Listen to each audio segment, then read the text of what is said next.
Kolombia eta Euskal Herria lotuko dituen ikerketa berezi bati tira egingo diogu. Mundu mailan Alzheimerrari tratamendua aurkitzeko egiten ari diren saiakera kliniko garrantzitsuenetariko bati. Gaixotasun genetiko bat da, eta 17. mendean usurbildik Kolonbiara joandako baten ondorengoak dira ikerketa honen protagonista nagusiak. Tira, Maialen, zenbat informazio, zenbat liburu... Asko. Datu asko ari gara pilatzen, Bai, datu gehiegi, ez dakit ez dutela ari garen pilatzen, asko, gehiegi. Orain, ordenatzea tokatzen zaigu, adibidez, informazio ugari lortu dugu dagoeneko Alzheimer genetikoaren inguruan. Bai, eta ez dakit esanik nundik hasi ere, Xabi, beira zenbat gauza dauzkagun hemen. Bai, adibidez, hasi gaitezke Arantxi Padillaren pistaren gandik. Albisteetan, berak azaldu duenez, Kolonbiako Antiokiako eskualdean bertan dago gene hori, Alzheimer goiziarraren gene hori daraman komunitaterik, gunerik handiena. Bai, begira, hemen jartzen du, 5.000 pertsona dira, eta 5.000 pertsona horiek guztiak dira, orain dela 300 urte, Euskal Herritik bertara joandako baten ondorengoak, Martin Txabarriagaren ondorengoak. Eta baote dago Euskal Herrian Martin delako horren ondorengorik gure artean baote dago gene hori, pista hori bilatzea ere gauza handia izango litzateke, ezta? Hortara gurena izango da sorburura joatea. Sorburura. Deituko diogu Arantxi Padillari? Batira. Deitu dezagun? Ba, venga, guazen. Bai. Kaixo Arantxi, zer moduz? Kaixo Maialen, kaixo Xavier. Zure erreportaia ikusi dugu eta oso harrituta geratu gara. Deigarria da, eta gainera nola Euskal Herriarekin baduen lotura bat, ez da guretzat are interesgarriagoa da. Bai, egia zen Antiokiako Unibertsitateko ikerlari hauek, Francisco Lopera, Lucia Madrigal eta Ken Kosik izugarrizko lana egiten ari dira. 3 hamarkada baino gehiago daramatzate, ikertzen, 37 urte edo gutxi gora bera, eta egia zen harrigarria eta oso apasionantea da egiten ari direna. Guk egia esan ez genuen ezagutzen Alzheimer mota hau, ze ezaugarri ditu gaixotasun honek? Beraiek kontatzen dute, Alzheimer goiztiarrak batez ere harritzen dituela 40 urte inguruan hasten delako azaltzen aurreneko sintomak, eta bada mutazio genetiko bat, batez ere Antiokiako departamentuan ematen dena, eta berezgarriena da hori oso goiztiarra dela eta Alzheimer normala baino askoz ere lehenago hasten direla sintomak. Eta Arantxi, genetika aipatu duzu, horrek esan nahi du familia gaixotasun bat dela? Bai, konturatu ziren, familia batzuk elkarren artean edo bazutela nolabaiteko mutazio genetiko horren oinarri bera, eta gaitz genealogikoan gora eta gora eta gora igota, konturatu ziren bazela kasu bat Maria Luisa Txabarriaga izeneko emakume batena. Eta badirudi, naiz eta Maria Luisa Txabarriaga Kolonbian jaio zen eta bere gurasoak eta bere atxonamanak ere bai, bazela Euskaldun jatorriko atxon bat, usurbilgoa zena, Martin izenekoa, eta horren inguruan hitz egin zigun Lucia Madrigal Antiokiako Unibertsitateko ikerlariak. Lo que sí sé es que hubo una pareja, Javier y María Luisa, que de verdad tenían su origen europeo, pero ellos nacieron aquí, los papás de ellos también, pero su origen era europeo. Ellos sí tuvieron 3 hijos que se enfermaron de la mutación en el cromosoma 14, en el codón 280, se llama E280A, que nosotros la llamamos la mutación paisa. ¿Por qué paisa? Porque la encontramos en Antioquia y es la población más numerosa del mundo con una demencia de aparición temprana. Nosotros aquí tenemos familias de 10 y 12 hijos donde han habido 4, 5, 6, 7 que se han enfermado de lo mismo después de que uno de los padres se ha enfermado. Beraz, aukera asko daude, familiako gaitza gena izanik, herentzian jasotzeko, batetik bestera. Bai, beraiek ikerketa duela 37 urte hasi zuten, 84ean, eta orduztik ona kalkulatzen da gutxi gora bera 6.000 pertsonan genak eta ikertu dituztela. 6.000 pertsona horiek dira 25 familiako kideak, eta litekeena da Maria Luisa Txabarriagaren ondorengoak izatea, eta beraz, esan genezake adar bera daukatela eta adar hori Maria Luisa Txabarriaga dela. Ikerketa honen guztiaren buru den Francisco Lopera neurologoak oso ondo azaldu zidan. Nosotros empezamos a investigar hacia arriba a ver hasta dónde podíamos llegar. Llegamos a esa pareja, hasta ahí llegamos.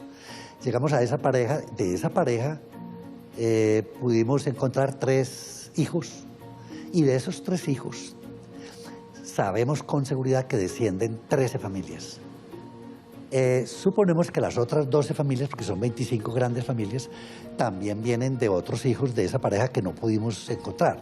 ¿Quiénes eran? Pero que estamos seguros que esa pareja tuvo más hijos. Y todas las familias descienden de la misma pareja. Es decir, que es un fenómeno, un efecto fundador. Hay un efecto fundador acá. Y ese efecto fundador empezó con Luisa y Javier.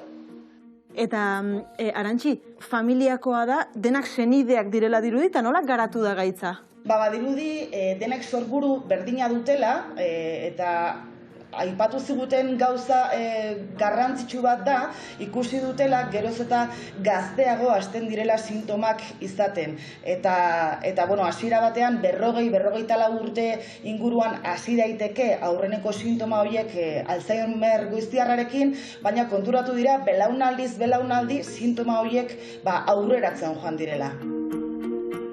Hay casos muy curiosos. Por ejemplo, me tocó conocer una familia donde la mamá y la hija tenían Alzheimer al mismo tiempo. Porque a la mamá le empezó tarde, un poco tarde, y a la hija le empezó muy temprano. Es decir, a la mamá le empezó como a los 62 y a la hija como a los 30 o 32. Entonces convivían en la misma casa, en el mismo espacio, 2 personas, una joven y un adulto mayor con la enfermedad de Alzheimer, y los 2 con la misma forma de Alzheimer hereditario por la mutación paisa. Hay un fenómeno que se llama fenómeno de anticipación y cada cierto tiempo ese fenómeno se anticipa. Yo recuerdo cuando empezamos la investigación que los pacientes eran más o menos entre 50 y 60 años. Después, a la década siguiente, yo los veía que eran los hijos de esos que se estaban empezando a enfermar a los 40 años. Y ahorita uno puede ver personas de 38 años que no es que estén totalmente enfermos, pero que sí se les ve alguna sintomatología. Bai, eta ikerlariek ondorioztatzen dute, kasu honetan, pertsona batek 150 aukerak dituela bere oinordekoei transmititzeko. Zuk uste duzu, interesgarria izan daitekela Martin Txabarriagaren ondorengorik Euskal Herrian baute dagoen ikertzea eta gen horren eramaileak ote diren jakitea?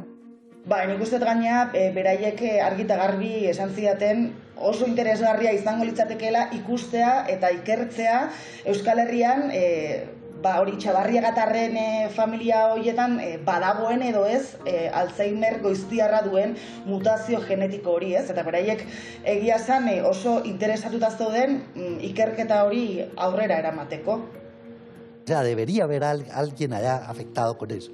Es decir, que yo creo que valdría la pena buscarla. Si vino de allá, tiene que estar. Ikerketa horretan laguntzeko guk senide horiek eta familia horiek topatu beharko genituzke, hemengoak, hain zuzen ere, Txabarriagatarren ondorengoak, baina Euskal Herrian. Eta seguru gaude ez dakitela ezer. 300 urte baino gehiago pasa dira eta aspaldiko kontuetaz ari gara. Eta gainera badirudi behintzat, ez dagoela Euskal Herrian Antiokian bezain bat kasu pilatuta, ez da, deigarria behintzat ez da egin. Ea hor Euskal Herrian zer lortzen ez duen eta zer bultzatzen den, eta suerterik onena opa dizuete ikerketa honekin, espero dut lagungarri izatea hemen azalutakoa. Mila esker, Arantxi, zain dut alastero arte, Ondo segi? Bai, agur. gero arte, agur. Beno, orain, eskuartean daukaguna sekulakoa da, Maialen. Laburpena, 2 izen ditugu, Martin Txabarriaga, bere biloba Maria Luisa Txabarriaga, eta ondorengoak. Eta guk nahi ditugu, hoien senideak, hoien ondorengoak Euskal Herrian. Euskal Herrian. Bakarren bat izango da. Topatuko ditugu. Abizen ohikoa da Euskal Herrian hori, Topatuko ditugu. Ditugun datuen artean, arbasoak usurbildarrak izan zirela badakigu. Horregatik, Oñatin kokatuta dagoen Gipuzkoako artxibo historikoan murgilduko gara informazio bila. Bertako liburu eta dokumentuen artean, ea Txabarriagatarren arrastorik aurkitzen dugun.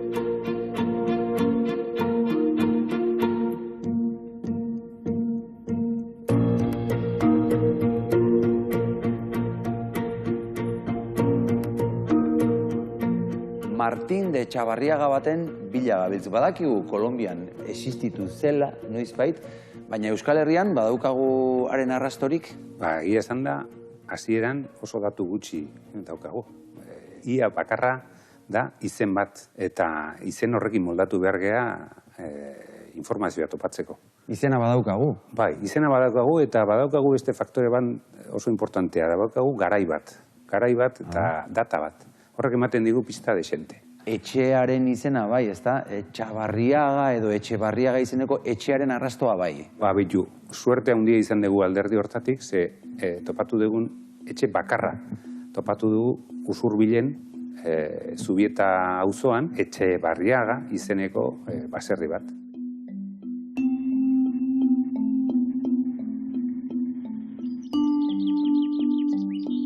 Martinen inguruan gainera arazo asko egon daitezke. Ze 17. mendea da justo muga egiten duena ohituren artean, abizenaren transmisioaren ohituren artean. Orduan, Martinek hartu zezakeen aitagandik abizena edo etxe batetik abizena.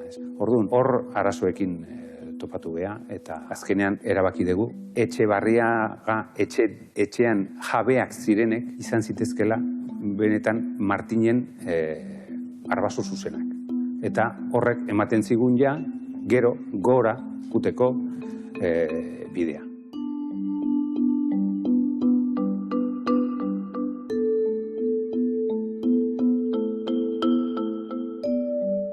Elizak duen erregistro horiek erabilita, garbi ikusi dugu Domingo Etxebarriaga izeneko bakarra izan zitekela, aurrera jarraitzen zuen. Bai, eta zergatik bat hori bai eta besteak ez? Zergatik, besteek abizenez aldatzen dutelako. Baina gaur egun, komuna den persona hori, 18. mendean izan daiteke, 10.000 ondorengo dauzkela. Horrek esan nahi du, geneak abizenak bezala, zabaldu indirela, pilo bat. Eta kasu horretan hau zuentzat ez da oso lagungarria, sekulako potajea daukazue. Hori da. Eta nola egin behar duzue hori?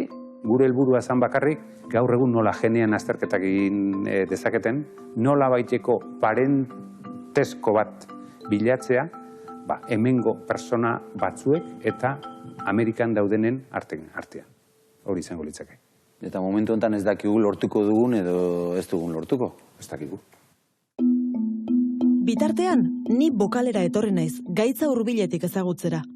Euskal Herrian ere badira Alzheimer genetiko kasuak. Gaixotasunari aurpegia jartzeko, nire lagun Aretz Iginizekin batu naiz. Errugbi jokalari ohi honen ama, Alzheimer genetikoagatik zendu zen. Egun hon, Aretz. Egun hon. Ongi? Bai. Bauzu gosaltzeko zerbait niretzat? Bai, bueno, zen nahi duzu. Hau nahi duzu? Lau horiek, bai. Bale, oso ongi. Baina esker, Aretz. Hola. Eta orain, aterako gara elkarrekin, dako salduko dugu elkarrekin? Bale, nahi duzu. Bale, agur.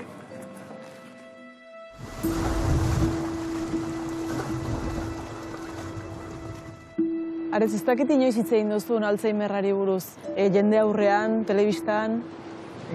Ez, egia da olako gauzetan, gutxi hitz egiten dela hola, baina nik uste hitz egin behar dela. Zuk hasieratik esan zen egun baietz? Bai. Zergatik? Bueno, esaten dudan bezala, aldenean alda eta hitz egitea nire ustez, gure kasuan beste pertsona batzu aurkituko dira, eta olako gauzetaz hitz egin behar da, zen oso zaila da ulertzea ze pasatzen den, eta orduan hitz egin ez behintzat, laguntzen alba da jendea, hobe. Kontatuko dugu pixkat zuen kasua zen izan zen? Zuek ama galdu zenuten? Bai, ni kirora aldetik nator, egia da kirolean zauria badenean ikusten dela, zauria ez, hanka usten duzu ikusten da, eta buruan gauzak ez dira ikusten, orduan ez dakigu noiz, zer, nola pasatzen den, eta egia da aski zaila izan dela hasiera batean, eta gero hori. Zuek zer sumatu zenioten edo ze? Bai, gure kasuan hizkeran izan zen ez, gauzak eta antzen zituen edola, baina ezkiren konturatzen, baina gure ama zailtasunak izan zituen hitz egiteko, ez? Nola direz, euskara ikasi zuen ez txikitatik, zailtasuna zituen euskaraz hitz egiten, zailtasunak ere frantsesean, eta logika eta gauza galtzen, eta horren pixkanaka hola hasi ginen konturatzen. Aurretik bazinuten gainera kasu bat, ez? Zure osaba okeraz baldin managoz, berdintxu... Bai, horregatik, eta hola ere konturatu ginen, gure osaba zerbait izan zuelako, eta behintzat, kontuz gehiagorekin gauzak ikusten genituelako, zen jendea egunero ikusiz edo hain izan ikusiz, gauzak ezkara konturatzen, orduan horregatik hola konturatu ginen.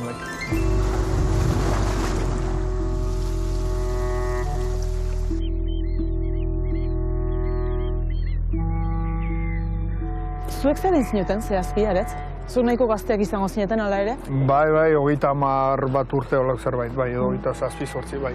Eta nola egiten zaio adin hortan aurre, pixkanaka gabeziak dituen ama bat zaintzeari? Bueno, gauza da, nola ez dakigun ze pasatzen den bere buruan, ez hori da zailtasuna zer pentsatzen duen, zer gogoratzen den, ez den gogoratzen, konturatzen den, ez den konturatzen, mina duen, ez duen minik, ordan galdera asko. Nire kasuan, nire arreba etorri zen Hendaiara berriz bizitzera, denbora asko pasatzen amarekin, eta hori. Esan dugu 61 urterekin edo hasi zela, eta pixkanaka galtzen joan zen. Zenbat denbora iraun zuen? Gure kasuan hasieran aski ongi edo behintzat ongi bizi zen, eta gero hori gerozta zailtasuna jateko, zailtasuna mugitzeko, azkenean ezen mugitzen ere, orduan 3-4 urte iraun zuen aski zailako hola, eta gero lasai edo bakarri joan zen, eta hola. Nik oroitzen dut, kalean ikusten ginoenean oinez eta beti irrifarrez ari zela. Bai, egia da irriñoa beti gorde izan duela, asko ibiltzen zen, bukaeran bere ateraldia zen ere ibiltzea, gero aulkian zenean ere pasatzen genuen algenuenean, baina egia beti maite zuela ibiltzea asko eta hola segitu genuen. Aretzuk nola oroitzen duzu zure ama gaixotu baino lehen, nolako emaztea zen? Bueno, gu txikitatik bakarrik edo ezitu gaitu, dena eman du guretzako, lan asko ere, nire ustez neska edo emazte edo ama indartsu bat zen, eta gu behintzat ez dugu sentimendurik izan, gauza falta genituela edo ez, beti dena egin zuen, gu ongi ibiltzeko. Bueno, zuen ama aski gazte zen, eta pixka sufritu zuen. Bai, pentsatzen du baiet. Bai, esan duzu emakume indartsua zela. Bai. Bauzu sentsazioa behin gaixotuta gero pertsona galdu egin zela? Bueno, galdu edo aldatu behintzat bai, gero behar momentu batan ere konturatzen zen, gauzak ezin zituela egin nahi zituen bezala edo. Eta orduan behar hori izan da momentu zailena edo, zen nahi behar egin, baina ezin zituela gauzak egin, eta bai, gero pertsona behintzat edo fisikoki ere aldatu da, eta ezin zituen egin hainbeste gauza bai. Alzheimerrarekin pertsona bat aldatzen da, ingurukoak ere aldatzen dira? Bai, egia da, bizi aldatzen dela, fisikoki, mentalki, eta hori, pentsatzen hasten algara ere, zer den bizia edo nolako galdera, baina nola bizi edo nola bukatuko dugun, edo ikusten gara ere behar bagu hainbeste urte gehiagorekin, ongi edo gaizki, eta bai egia da, pertsona edo dena aldatzen dela.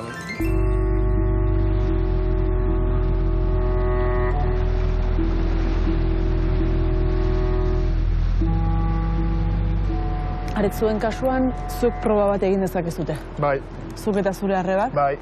Baduzu aukera proba bat egiteko? Bai, genetikoki edo zerbait pasatzen alda, ordan egiten aldugu aukera badugu behintzat. Nik ez dut egin edo ez dut nahi egin, zen pasako dena pasako da, baina jakitea edo ez jakitea ez da zaila izango da. Zuek aurrak ere baituzue? Bai.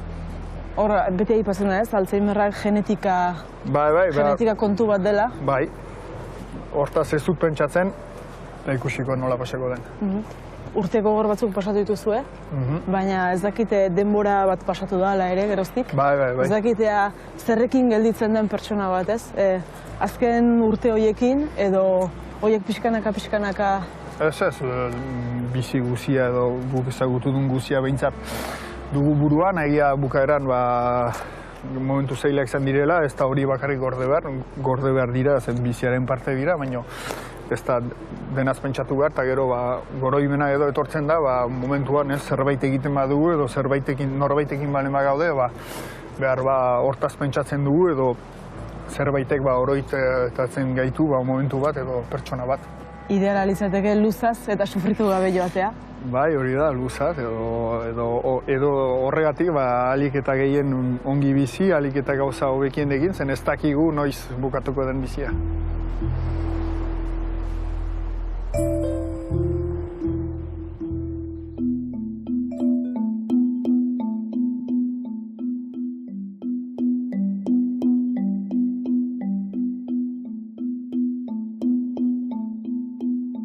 Silvia, Maria, Ramon, zer moduz doa ikerketa? Bueno, nik uste dut ondo. Así que, nahi badin badezu, gaitezke ikustea, bai.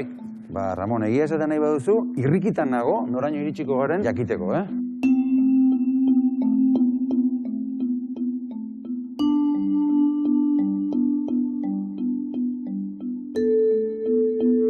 Bueno, suerte izan dugu eta lotura bat lortu dugu eta une honetan esan dezakegu Etxebarriagan gaineko informazioa topatu degula. Etxebarriagaren arrastoa. Bai, hemen dago Etxebarriagan arrastoa. Hemen jartzen digu Juanes de Olascoaga y Mari Pérez de Etxebarriaga. Hemen ikusten duzu Etxebarriaga abizenaren forma 17. mendean eta honek, dokumentu honek, pista eman digu atzeraka jotzeko.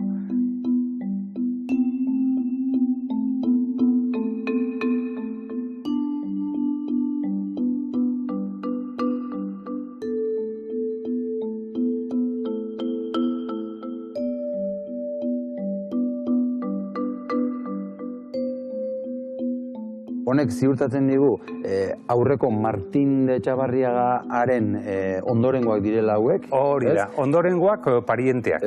Kasu honetan parienteak. Eta orain guk nahi duguna jakin, hauen ondorengoak nor diren eta gaur egunea non dauden eta nor diren. Hori da. Baina hemen nik arazo bat izan dezakegu.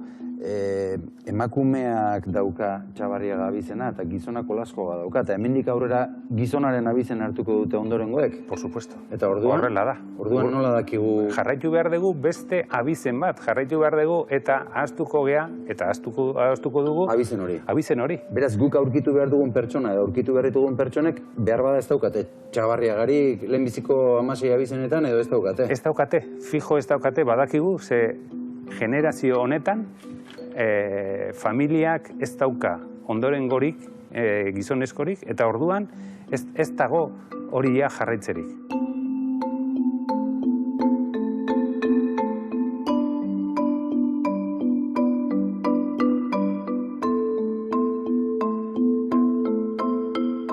Beno, guk uste arreta jarri beharko geniokela Maria Etxebarriagari, ez da?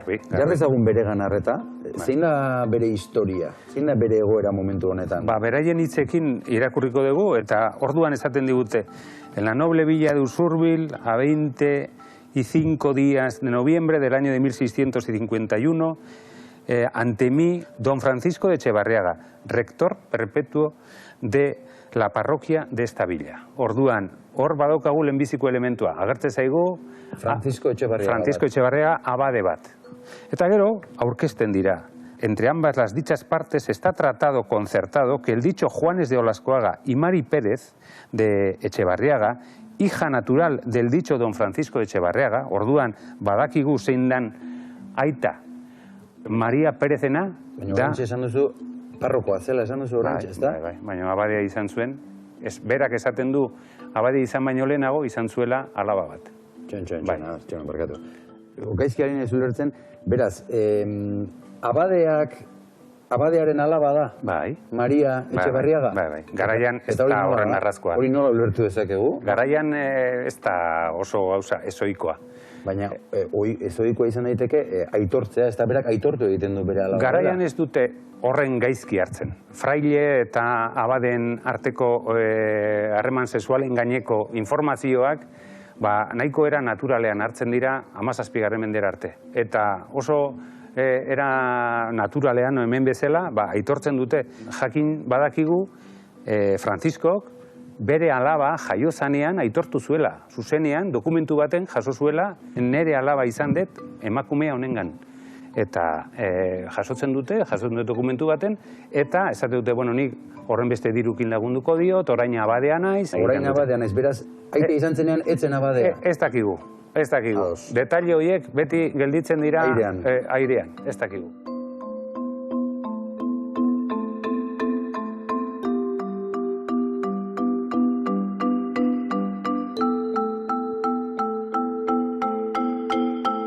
Orain, hauen ondorengoen bila joan behar dugu. Alaxe da. Eta orduan topatu ditzakegu, eta topatu dugu informazio desente. Hauek izan zituzten 5 seme alaba, hoietako bat, Olaskoaga bat, eskondu zuen zatarain batekin, alaba baita ere. Bai, ze seme alaba horiek denak olaskoaga izango ziren. Hori da. Eta gero, Auskalo. Gaur egun topatu ditzakegun abizena, Auskalo zen izan daiken, eta zeharo ezberdina izan daiteke.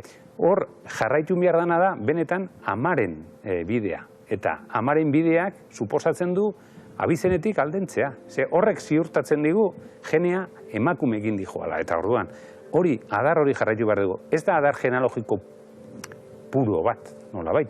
Baizik eta da adar genetiko bat. Zuk uste duzu aurkituko dugula? A ber, nik uste dut, 19 mendera arte desente dokumentazio eta informazioa desente topatuko dizutela. Orain, gero arazoa justu izango dela informazio gehiegi biltzeko eta lantzeko egongo dela.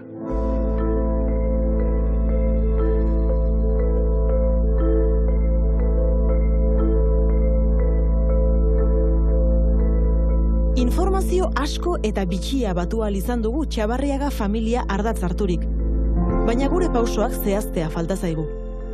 Usurbildik Kolonbiara joan zen Martinen ondorengoek mutazio genetikoa pairatzen dutela badakigu. Baina hemen geratu ziren oinordekoek? Duela 3 mende hasi eta gaur egun arteko bidaia honetan, gure helburura hurbildu beharrean urruntzen ari garela ematen du.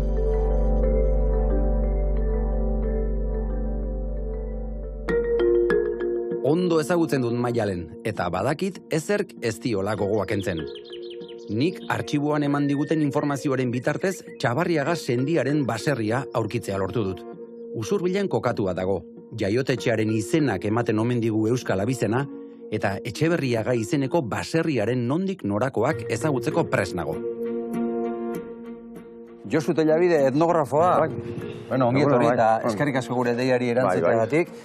Bueno, bakigu hainbat liburu idatzi dituzula baserrien inguruan, besteak beste, Usurbiliko baserrien inguruan ere, bai? Bai. Oraintxe hemen gaude, Etxeberri baserriaren aurrean. Gure Txabarriagako familia horren pistari jarraika, baserri honetakoa izan zen, hemen bizi izan zen Domingo Txabarriaga. Bai, hemengo semea zen. Zezue liburuan agertzen da bere ipamenen bat, ez? Bai, hemengo semea zen, eta berak hemen behizitu zen. Eta, garaiaitan gainera, berez,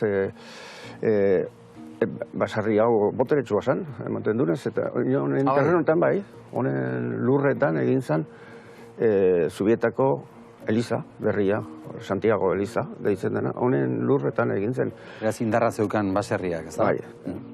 Eta Josu, noiz arte mantendu zen baserri hau Txabarriaga familiaren eskuetan? Noiz arte irauntzuen abizenak esan ezagun? Mazazpigarren mendean bukaera aldera, Joakin Etxebarriaga batek saldu iten dio Zoroatarrari. Zoroatarrak ziren garaiaitan, hemengo Usurbiko eta inguru hontako oligarka berriak. Ziren astileruen jabe eta dena, hemen dira desagertu ziren, momentu hartan Joakinarekin bukatu intzan, Etxeberriko bizitza, eta Zoroatarrak hemen maiztara jateko zituzten.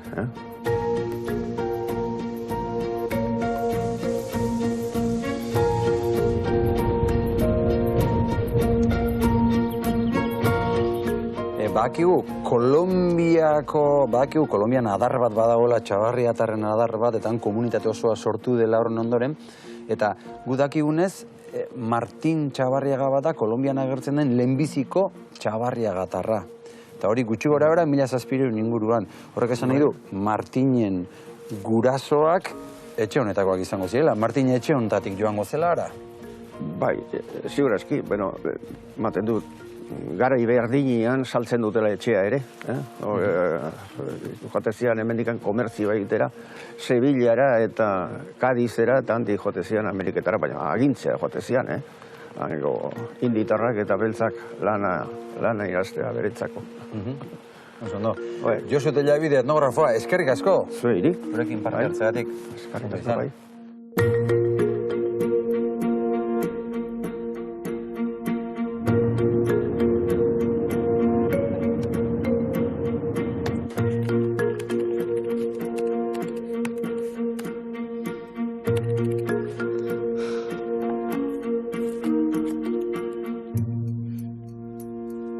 Bai esan, Maialen? Xabi, zertan zabiltzan nun zaude?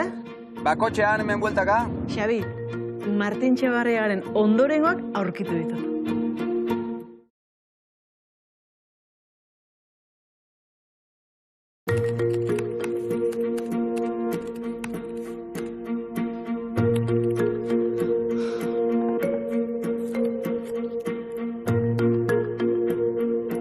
Bai esan, Maialen? Xabi, zertan zabiltzan nun zaude?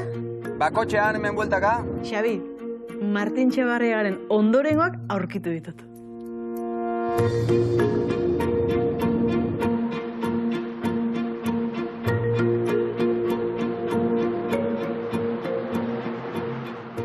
Maialen, ni gainera familia hau ezagutzen dut, oso gertutik ezagutzen ditut. Askotan egon izan gara beraien sagardotegian kantuan, eta hamaika kontu egindakoa gara bertan.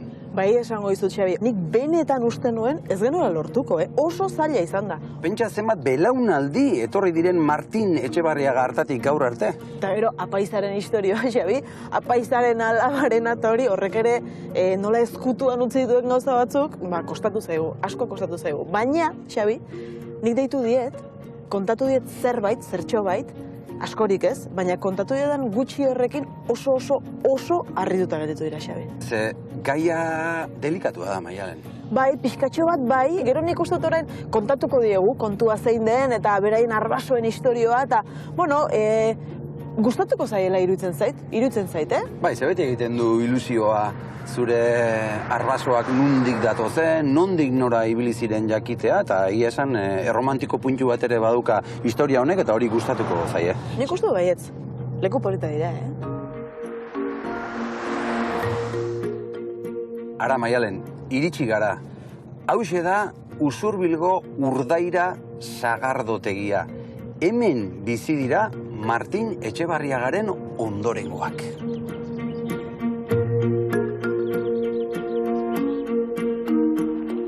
Ara, Patxi asko nobieta. Kaixo, egunon. Ondo. Egunon, Patxi. Kaixo, egunon. Ondo, bai? Ondo. Mentxe, gaude, Urdaira sagardotegian, Patxi, haze oroitzapenak ekartzen dizkidan niri leku honek. Zenbat kantu eta kontu egin ditugun hemen, Gaztetxoa zinaten da.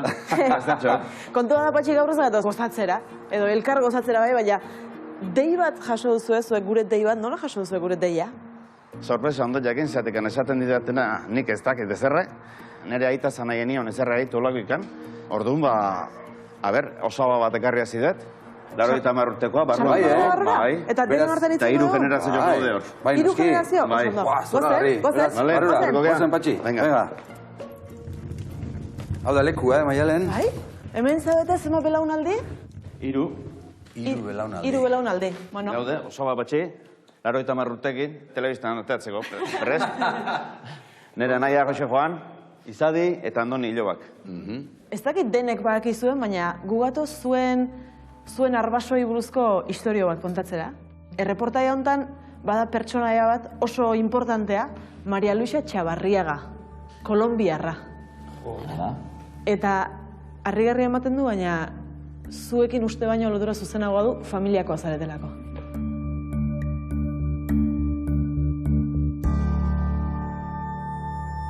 Haren familikoak? Bai? Zu baltzak ezun zehoze? Bagarra mutzuz bizik zen orduan. Abizen hori guk ez dakit, ez dugu ezagutzen. Txabarriaga esan dezu, Txabarriaga bizena guk ez dakau familin, eta antzekoik ez, hoi nundi dator. Kontua da, topatu dugula hemen bazela nolabait Txabarriaga izeneko gizon bat, orain dela aspaldi, ezta? Bai, 1600 eta pikuan bazela hemen. Bai, 16 urte inguru zituela edo ikasle zela, aita izan zen, alaba bat izan zuen. Zer gertatzen da? Usurbilgo parroko bihurtu zela. Hor, prentxarrosa sartzen da, Eta bere alaba, ezta? Bere alaba ezkondu zenean, Maria Txabarriaga izeneko bere alaba ezkondu zenean, orduan, berak parroko gisa, naizta parroko izan, bere alaba gisa onartu egin zuen. Eta berari pasazion, abizena, berari pasazion baserria, hemen bada Etxebarriaga baserri bat edo? Bai, bada, zubietan bada, Etxebarriaga baserria. Bai. Horti datorra abizena. Horti datorra abizena. Baina nola emakumea zen, eta ondorenean abizen hori galtzen joan zen, baina zuen atzean horra abizen hori egon egingo da. Orduan labur bilduz, parrokon, alaban, Ondorengokea. Hori da. Familiek izan duzun, neska horrek? Bai, noski, ondorengoak ez. Hemen zabete ondorengoak. Eta biskirik izan zen? Horren beste Hemen bi baditugu, ez da? Hemen bi baditugu. Eta besteik ez dugu ezagutzen familie. Behar bada izango ziren. Bueno, galdera desente ari zezkigu egiten eta behar bada aditu bat ditu beharko diogu. Badugu hemen aditu bat, historialari bat, Oskar Alvarez. Oskar, kaixo, etorri lasai, eta berak emango digu argitasun pixka bat.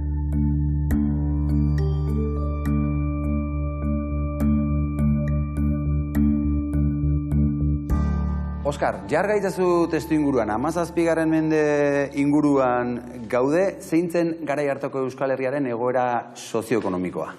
Ez ona, ez da txarra ere, baina, batez ere, nekazaritza zan importantena dakizuen ez, eta usurbil bezalako toki baten, baserrian eta baserri inguruko ekonomia zan importantena, eta gero, baserriek zeukaten alde ona eta alde txarra ez, eta zer zan, famili bakoitzeko pertsona bakar batek hartzen zuela baserria, eta gainontzeko seme-alabek nola edo ala beren etorkizunak bilatu behar zuten, alzuten tokitean, ez? Eta horrezegatik, asko eta askok, segatzen ziren, beste toki batera joaten, eta gainera, orduko hartan oso erakargarria zen Ameriketara joatea. Horregatik lotura hau Kolonbiarekin, ez? Europan baino aukera gehiago zeudela hemengoentzat, pixkat hor zeo zer lortzeko, ez?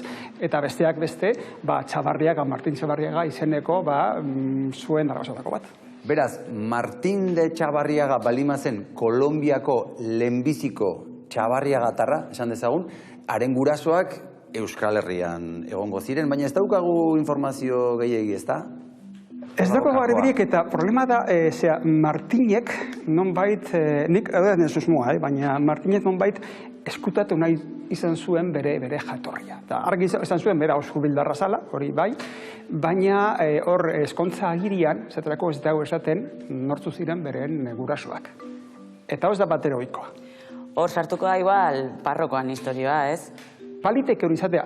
Azken fina ikusi behar da, karo, oso garrantzitsua zen orduko hartan, Barazulen familiaren nonbait odol garbitasuna erakustea. Eta, hor egon da, Ameriketan egon da, inok ez dut ezagutzen, eta ez baduzu biderik ematen horri buruz, horrez geratzen da, ez? Horrean desuzuma, zeta problema, horrekin arazo handiak izan ditugula, identifikatzeko nondik etortzen da zehazki, eta zeintzu dira zure bere gurasoak eta bere ama eta bere aita, baina, hori ere, orduko gizartearen kontu bat zan, ez? Eta Martin, zerta dedikatu zen, zertan intzun lanan? Agian honek badu harremana justu beste zea horrekin, ez? Bere jatorri eskutatzeko nahi horrekin. Karo, bere ara joan zenean, hor Kolonbian agertzen denean, bere ginen bizi da, eta hango gizartean ez da, edo nor. Bertoko tesoreroa da. Ogasuneko burua. Pentsatu behar dugu berak zergak kobratzen zituen pertsona zala. Hango gizartean botere handiko pertsona bat, horregatik eskondu zen bertoko oligarkiako emakume batekin.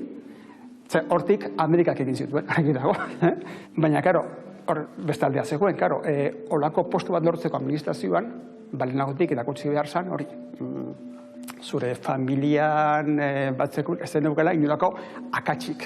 Dakigunez, Euskaldunak nobleak ziren, eta, horrek ematen zuen olako bide bat, hor postu hori lortzeko problemarik ez izateko, ez? Baina, karo, bestetik baldin eta bere aita edo parrokoa edo auskalo, hori gertatzen baldin bada, hori zen bateri ona postua lortzeko. Hortik aurrera gainera Txabarriagak Medellingo gizartean, hango oligarkiako parteideak izan dira. Baina gero, bere jatorri pertsonalan olako akats bat baldin bazegoen, hobe hori eskutatzea, ez? Patxi, zuri zer iruditzen zaizu, historia guztia, jakitea zuen duela 300 urteko aide bat Kolonbian barrena ibili zela, eta... Ire egin ez dagoz. Gauza harrigarri bat. Bai, harri ere, ja, bai. Oan, moztu urtetan kontu, egin egin. Azkone beta eta Etxebarriagan lotura hori eta Etxebarriagan zehatikan galdu zen.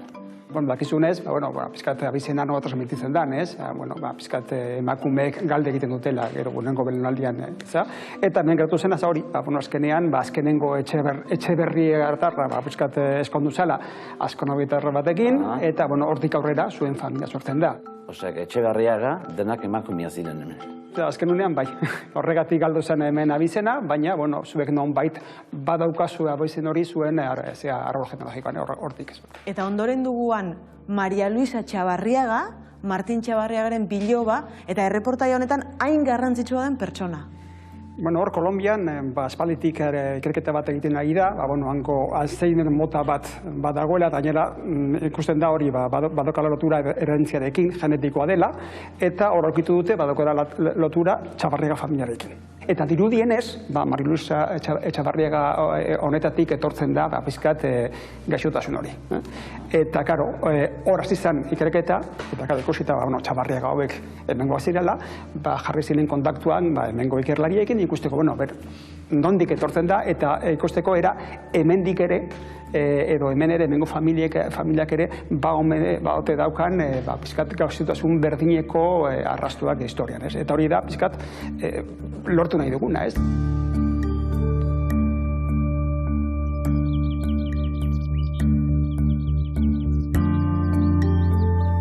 Oskarrek ederki kontatu digu zuen Arbasoen historia, zuen familia horren historia, eta kontatu dugu, ezta, nola Kolonbian badela komunitate nahiko handi bat, Txabarriagatarren gandik datorrena, Alzheimer goiztiarra pairatzen duena. Patxinik, ez dakit zuen familian entzun izan duzuen Alzheimerrik edo horrelako kasurik? Ez, guk ez dugu entzun, aurrekoak ikustu zuen beste patxi hemen dago, 80 urte ditu, burua oso ondo dago honek, eta ez dugu entzun hau eri aurrekoik olako gaitzikan hemen.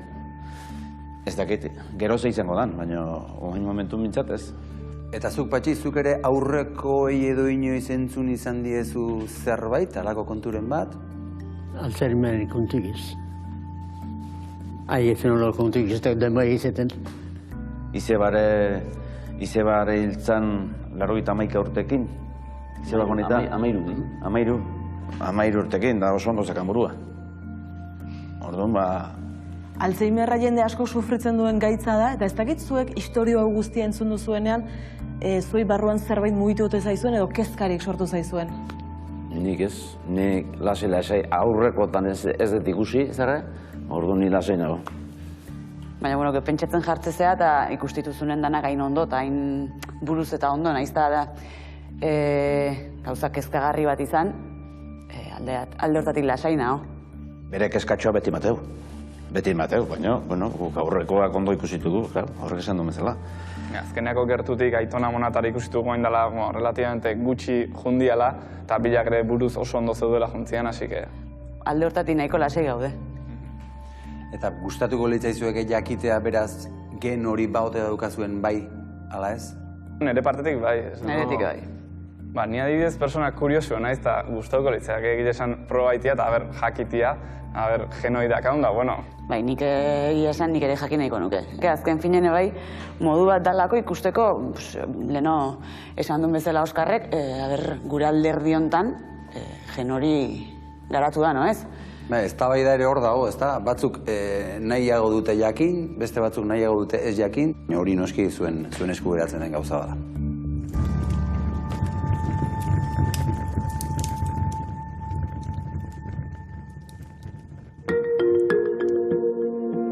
Azkonobieta familiako Izadi eta Andoni gonbidatu ditugu Donostian, Gipuzkoa Poliklinikan gaitzaren gainean sakontzeko.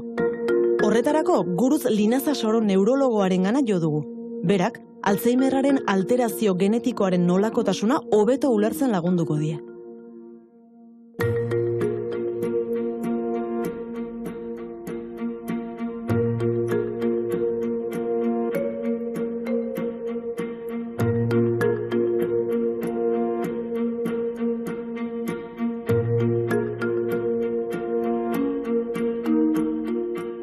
O sea que vosotros venís de Usurbil y sois los descendientes de la familia Txabarriaga.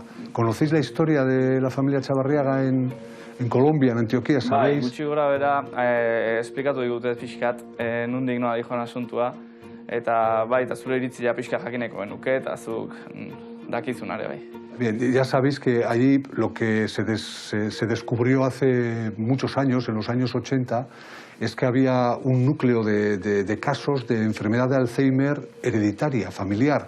Y tirando de ese hilo, pues a la conclusión que se ha llegado es que la mutación fundadora está aquí, está en Euskadi, está en Usurbil, y que pues fue la primera persona que llevó esa mutación, que es una mutación en el cromosoma 14, y que tiene que ver con la producción de una proteína que se llama amiloide.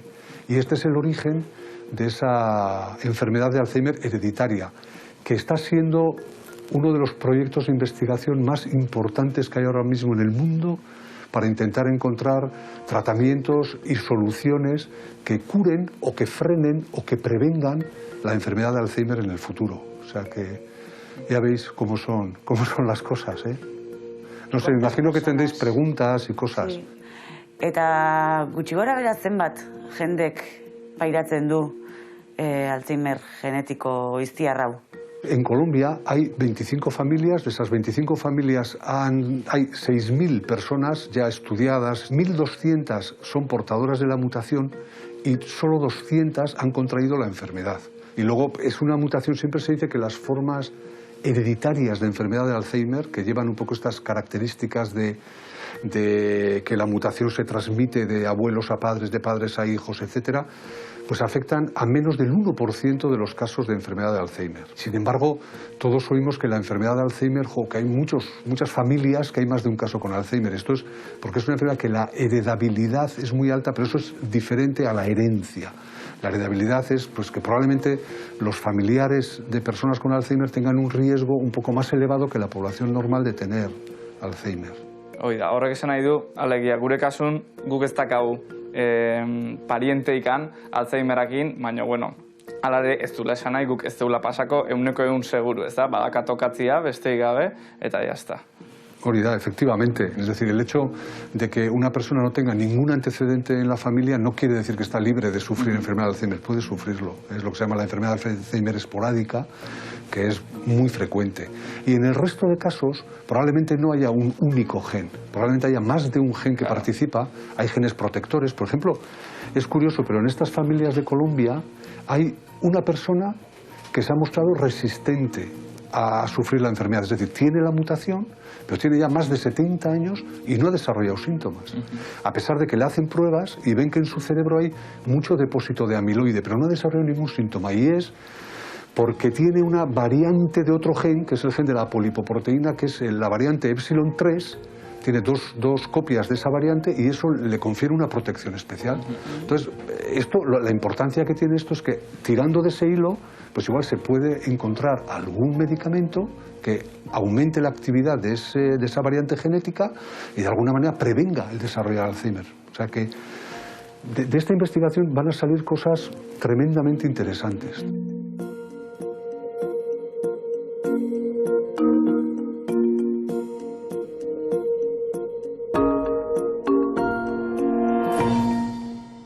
Eta hain goiz garatzea normala da, edo berez nik beti entzun dut Alzheimerra 60 urte ingurun, edo gazteala lehenengo ateraldik iten, baina gero oain entzun nik ja 50 urtekin da jaan bastante gaizki daudela. En los casos de Colombia se sabe que los primeros cambios en el cerebro aparecen hacia los 28 años y los primeros síntomas hacia los 40, 44 años. ¿Por qué es importante esto? Porque ahí nos da 16 años de ventana de oportunidad o 20 años de ventana de oportunidad para poder actuar antes de que aparezcan los síntomas. En las formas hereditarias, como la de Colombia, la diferencia con el Alzheimer que más familiarizados estamos es que son como más agresivas. Aparecen antes, la evolución es mucho más rápida y eso pasa con todas las formas hereditarias prácticamente, son más agresivas.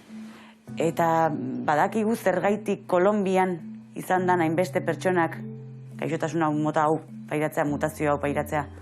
Es una zona, la zona de Antioquia, muy montañosa, muy montañosa. Allí la gente se casaba entre ellos. sobre todo hace unos cuantos años. Y de hecho, cuando empezaron a comprobar que muchos de estos casos eran familiares, empezaron a disminuir también los matrimonios entre diferentes miembros de la familia, porque eran conscientes de que eso podía aumentar el riesgo y perpetuaba un poco la posibilidad de transmitir la enfermedad a muchas más personas. Pero fundamentalmente es por el aislamiento, es lo que se llama, es un aislamiento, se dice aislamiento genético. O sea, el gen apenas ha salido de allí. Orduan esan daiteke, guk gure aurreko generaziotan ez dugu ikusi kasuik ez, eta naizta gu Txabarriaga familia horretatik etorri, esan daiteke guk ez daukagula mutazio hori, ez?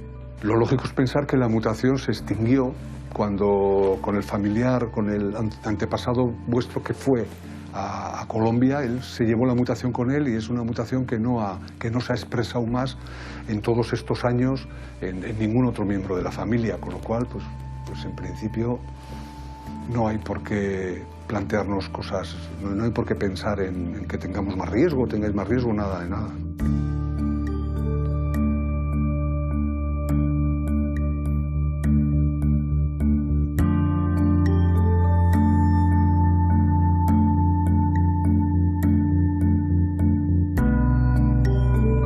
Eta hemen ez da olako kasuik agertu, ez da familiko raman bat edo olako kasu, Alzheimer kasu asko ukituna? Nosotros pensamos que una persona puede tener una enfermedad de Alzheimer hereditaria cuando vemos que hay más de un miembro de la familia afectado y además son formas que empiezan a edades muy tempranas. Ahí sí que entonces hacemos estos genes y se busca un poco más para saber si es alguna de estas formas genéticas. Pero no es lo habitual. Aquí no es lo habitual porque es extremadamente rara esa mutación.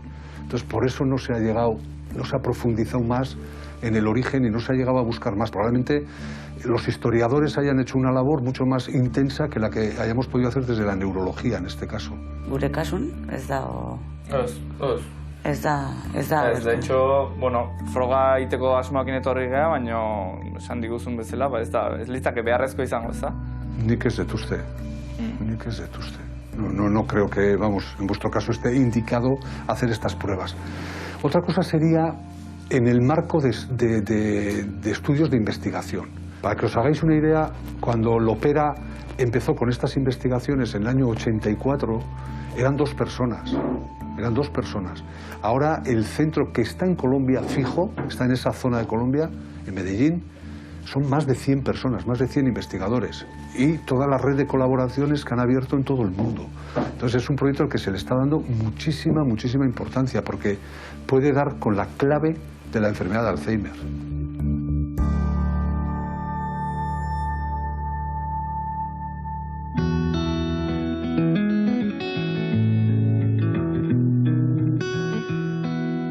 Duela 3 mende, Martin Txabarriagak bizitza hobeagoa lortzeko helburuarekin hasi zuen bidaiari berriz ekin diogu, baina bidea alderantziz eginez. Oraindik ere bizitza proiektu kontsideratu daitekeen hau, etorkizuneko aukera bihurtu daiteke ondorengoentzat.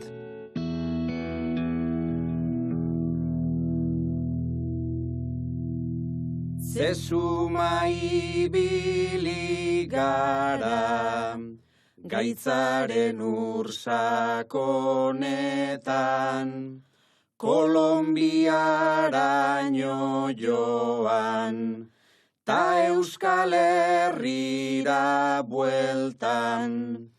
Osto berriak badatoz, familiako genetan, ahanztura irribarrez, gogoratuaz benetan.